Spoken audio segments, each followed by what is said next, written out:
até 30 de março. E se ele for candidato, vamos admitir, é uma hipótese, por que partido o senhor acha que ele teria condições de sair? O partido dele é o PMDB. Sim, mas o PMDB tem grandes candidatos também. Ele não teria que vencer na convenção? Sim, entendi. Bom, então, sim. Ele não estaria arriscando? Mas nós sabemos que uma das coisas que precisa fazer no Brasil é a reforma partidária. A reforma econômica é importante, a reforma financeira, a reforma administrativa, mas a reforma partidária é muito importante. Agora, a reforma partidária tem que ser feita pela cúpula dos partidos. Então, eles vão fazer o que eles querem, evidentemente, quer dizer. Então, não há saída, não há saída. Agora, ele, se for candidato, ele pode até, ele no momento, ele pode até ser candidato a vice com o próprio Lula. Então, ele sairia do Supremo, se aposentaria, porque o prazo dele de presidente vai até abril, ele sairia antes, um mês, 2 meses, pediria aposentadoria, ele já foi do Legislativo como deputado, já foi do Executivo como ministro da Justiça e agora é do Judiciário como presidente. Voltaria à política como candidato a vice. Presidente, não acredito, porque o PMDB tem 13 candidatos a vice. Alguns gostariam de ser candidatos a presidente, mas seriam vitimados pela coincidência de mandatos. Eu vou te dar um exemplo, por exemplo, o Requião é candidato a presidente, mas ele tem que deixar o cargo de governador 6 meses antes. Se perder, fica sem mandato 4 anos. O Germano Rigoto, governador do Rio Grande do Sul, também é candidato, pré-candidato a presidente da República. Vários são candidatos, mas se eles perderem, ficam 4 anos sem mandato. O Mercadante, por exemplo, em 1994, foi candidato a vice com o Lula. O Lula não ganhou, ele ficou 4 anos sem mandato, se elegeu deputado em 1998 e em 1902 se elegeu senador. Agora, em 2006, ele está mais ou menos tranquilo porque ele tem mandato até 2010. Mas eu quero que no próximo bloco responda o jornalista Hélio Fernandes. Ninguém ganha eleição sem votos, ou até sem apoio financeiro.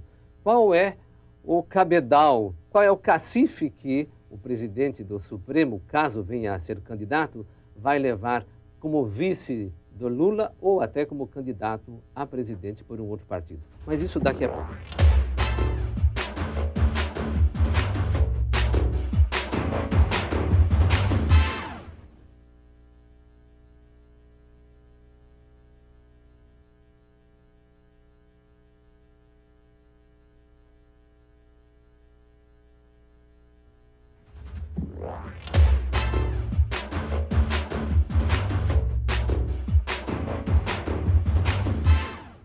Estamos aqui de volta com o nosso primeiro programa Sábado Especial, entrevistando o jornalista Hélio Fernandes.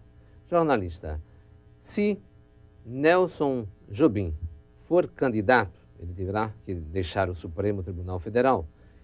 E qual é a vantagem, qual é a força política, onde que ele tem votos para alavancar qualquer candidatura presidencial se ele for vice ou a própria candidatura se ele for candidato a presidente?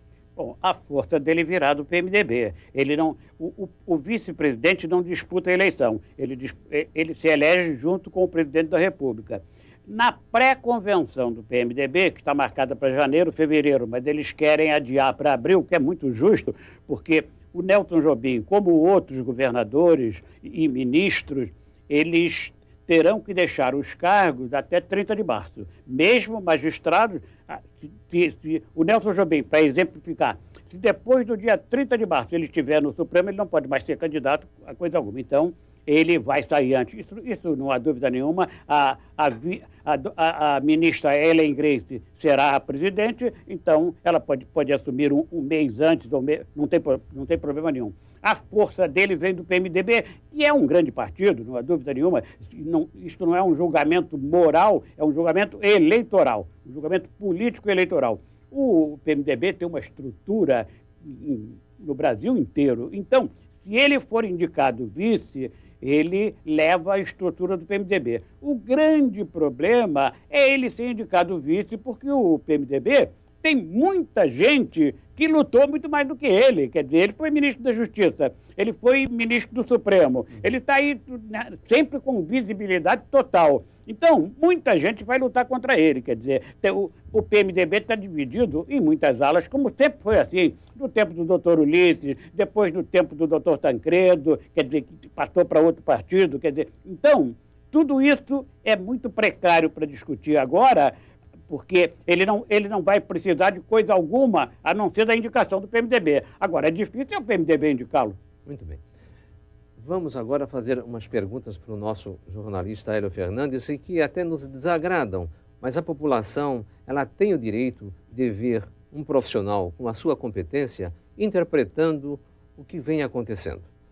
Em debates no Senado, na Câmara, o nível realmente está o mais baixo possível. Outro dia, o senador Arthur Virgílio, mais a senadora Heloísa Helena, mais o deputado Antônio Carlos Magalhães Neto, deve ser neto do senador Antônio Carlos Magalhães da Bahia, insatisfeitos ou revoltados com algumas atitudes de elementos do governo, afirmaram que a qualquer momento poderiam, se necessário fosse, bater no presidente, aplicar uma surra no presidente, e houve até uma deputada, Zulaye Cobra, se não me engano, que chamou o presidente de bandidão. O senhor não acha que para tudo há limites, até na discordância política? É evidente.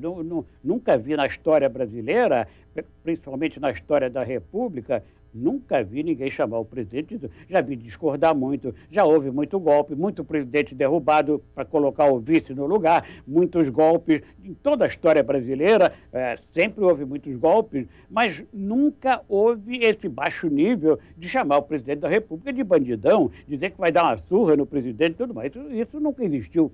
A divergência, a discordância, o contraditório é importantíssimo e deve existir realmente. Para isso, existe a democracia e a representatividade, né? O sistema político democrático é baseado na representatividade. Se a representatividade é falha, muito bem, corrijamos essa representatividade na próxima eleição. Mas é impossível diminuir a importância do presidente da República.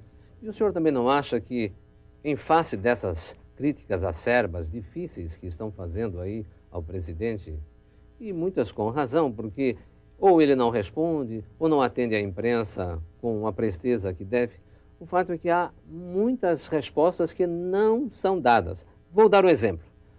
Um professor da Universidade de Harvard, Roberto Mangabeira Unger, escreveu outro dia um artigo na Folha de São Paulo, e a revista Veja publicou a frase: eu vou ler para que o senhor dê uma opinião.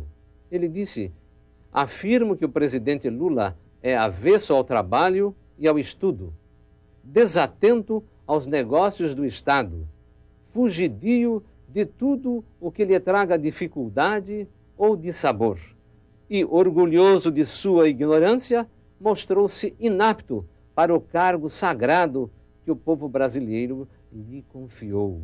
O senhor teria algum acréscimo ou alguma diminuição dessa frase? Nada. Eu conhecia o artigo e as opiniões do Mangabeira Unger sobre o presidente Lula, e são todas rigorosamente verdadeiras, não há dúvida nenhuma. Agora, ele foi referendado por 53 milhões de brasileiras e brasileiros, e teve a boa vontade e até a concordância dos que não votaram nele, porque eram 118 milhões que votaram em 2002, e porque aquela frase que foi a base da campanha dele, a esperança vai vencer o medo, que é uma frase magnífica, realmente provocou esperança no Brasil inteiro. A partir do início do governo, logo quando ele nomeou o Meirelles, né, Henrique Meirelles, presidente do Banco Central, ninguém sabia onde é que o presidente tinha ido buscar aquele homem que tinha sido presidente do Banco Boston, um dos bancos mais exploradores do Brasil, dos bancos multinacionais,